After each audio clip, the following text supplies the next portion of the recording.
Китай продолжает произвольное задержание уйгуров и других турок-мусульман в оккупированном Восточном Туркестане. По данным Радио Свобода, в канун Национального дня Китая в этом году в районе Керри Восточного Туркестана задержали 40 молодых уйгуров, а в селе Сиек – 8. Стало известно, что эти инциденты, которые были осуществлены в качестве меры безопасности по случаю Национального дня, были направлены против молодых людей, переживших масштабную операцию по произвольному аресту в 2017 году.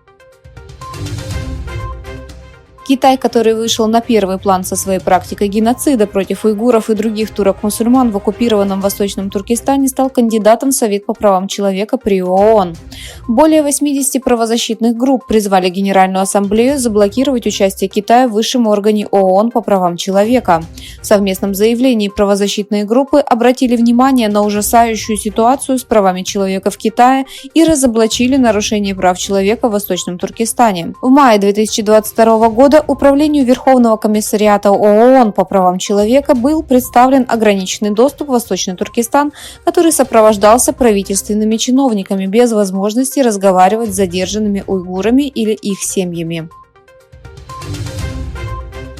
Председатель КНР Си Цзиньпин предупредил, что отношения Китая с США повлияют на судьбу человечества. Си Цзиньпин встретился с сенаторами США в Пекине. Обращаясь к делегации из 6 человек во главе с лидером большинства в Сенате США Чаком Шумером, Си Цзиньпин сказал: «В мире перемен и потрясений то, как Китай и США будут ладить друг с другом, определить будущее и судьбу человечества».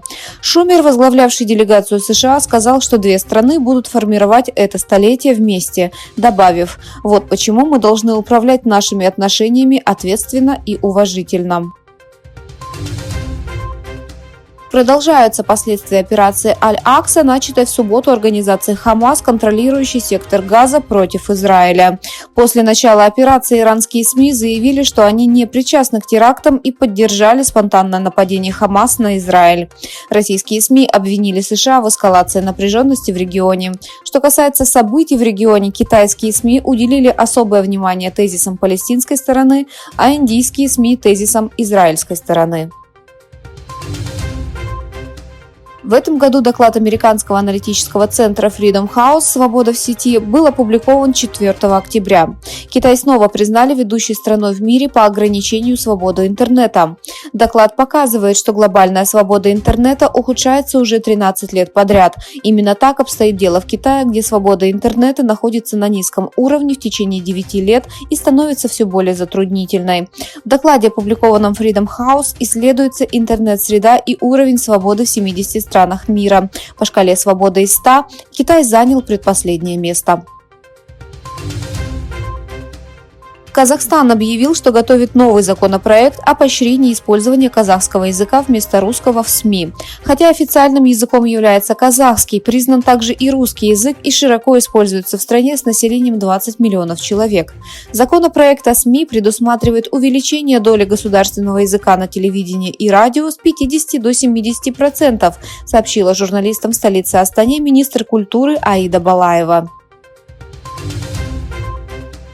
Россия начала поставки природного газа в Узбекистан через Казахстан. Президент России Владимир Путин, президент Узбекистана Шавкат Мирзиёев и президент Казахстана Касым-Жомарт Токаев приняли участие в церемонии отгрузки российского газа в Узбекистан через Казахстан.